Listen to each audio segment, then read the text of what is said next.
Hi every one, welcome to good reviews channel. நாம் இன்னைக்கு எமக்கு தொழில் ரொமான்ஸ் படத்தோட ரிவ்யூ தான் பார்க்க போகிறோம். இந்த படத்தோட கதை என்னன்னா, படத்தோட ஹீரோ அசிஸ்டன்ட் டைரக்டராக ஒர்க் பண்ணுறாரு. இவருக்கு பெரிய டைரக்டர் ஆகணுங்கிற கனவும் இருக்கு. இவரும் இவரோட டைரக்டரும் சேர்ந்து காண்டாமிருகம்ங்கிற ஒரு படத்தை எடுக்கிறாங்க. இந்த படம் ரிலீஸ் ஆன அன்னைக்கே ஆடியன்ஸ் எல்லாரும் அந்த படத்தை பார்த்து காண்டாகிருந்தாங்க. அந்த சமயத்தில் ஹீரோ ஹீரோயினியை பார்க்குறாரு. ஹீரோயினி ஒரு நர்ஸா ஒரு ஹாஸ்பிட்டல்ல ஒர்க் பண்ணிட்டு இருக்காங்க. ஹீரோயினியை பார்த்ததுமே ஹீரோவுக்கு ரொம்ப பிடிச்சு போனதுனால ஹீரோ அவங்கள ஒன் சைடா லவ் பண்ண ஆரம்பிக்கிறாரு. தன்னோட காதலை ஹீரோயினி கிட்ட சொல்லும் போது அவங்க ஹீரோவை ரிஜெக்ட் பண்ணிருந்தாங்க.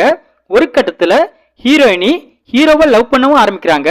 அப்பம் போல ஹீரோ அவரோட ஃப்ரெண்டுக்கு உதவி பண்ணலாம்னு ஒரு விஷயம் பண்றாரு. அதை ஹீரோயினி தப்பா புரிஞ்சுக்கிட்டதுனால ரெண்டு பேருக்கும் பிரேக்கப் ஆகிருது. இதுக்கப்புறம் என்ன நடந்துச்சு, பிரிஞ்ச காதல் ஒன்னா சேர்ந்துச்சா இல்லையா, இதுதான் இந்த படத்தோட கதை. இந்த படத்தோட பிளஸ், படத்தோட ஹீரோ ஒரு ரொமான்டிக் ஹீரோவா அவரோட ரோலை பக்காவா பண்ணிருக்காரு. ஹீரோனியும் சூப்பரா நடிச்சிருக்காங்க. ஹீரோவோட அம்மாவா நடிச்ச ஊர்வசி அவங்களோட அனுபவம் வாய்ந்த நடிப்பை ரொம்ப அழகா வெளிப்படுத்திருக்காங்க. அவங்க பண்ற ஒரு சில காமெடி நல்லா இருக்கு. படத்தை நடிச்ச எல்லாருமே சூப்பரா நடிச்சிருக்காங்க.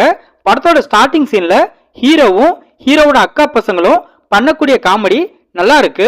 அதே மாதிரி ஹீரோ போன்ல அவங்க அம்மா கிட்ட பேசும்போது வைரமுத்துவோட கவிதையை சொல்வாரு.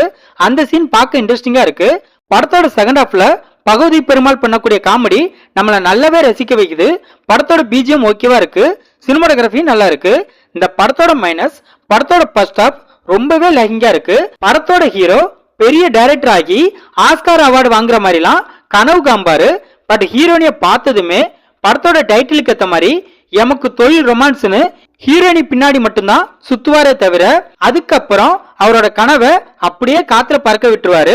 கடைசி வரைக்கும் அவர் டைரக்டர் ஆனாரா இல்லையான்னு படத்துல காட்டவே இல்லை. படத்தோட ஸ்டோரி நாம பார்த்து பழக்கப்பட்ட அதரப்பழைய ஸ்டோரியா இருக்கு. படத்துல உள்ள சில காமெடி நல்லா இருந்தாலும் இன்னும் சில காமெடி சுத்தமா ஒர்க் அவுட் ஆகல.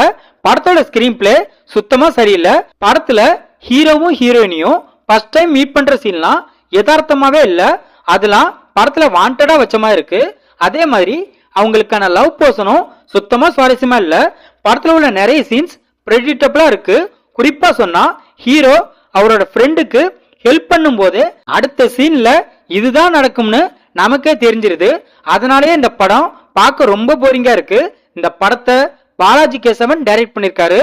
இந்த படத்துல அசோக் செல்வன், அவந்திகா, ஊர்வசி, எம்எஸ் பாஸ்கர் இன்னும் பலர் இந்த படத்துல நடிச்சிருக்காங்க.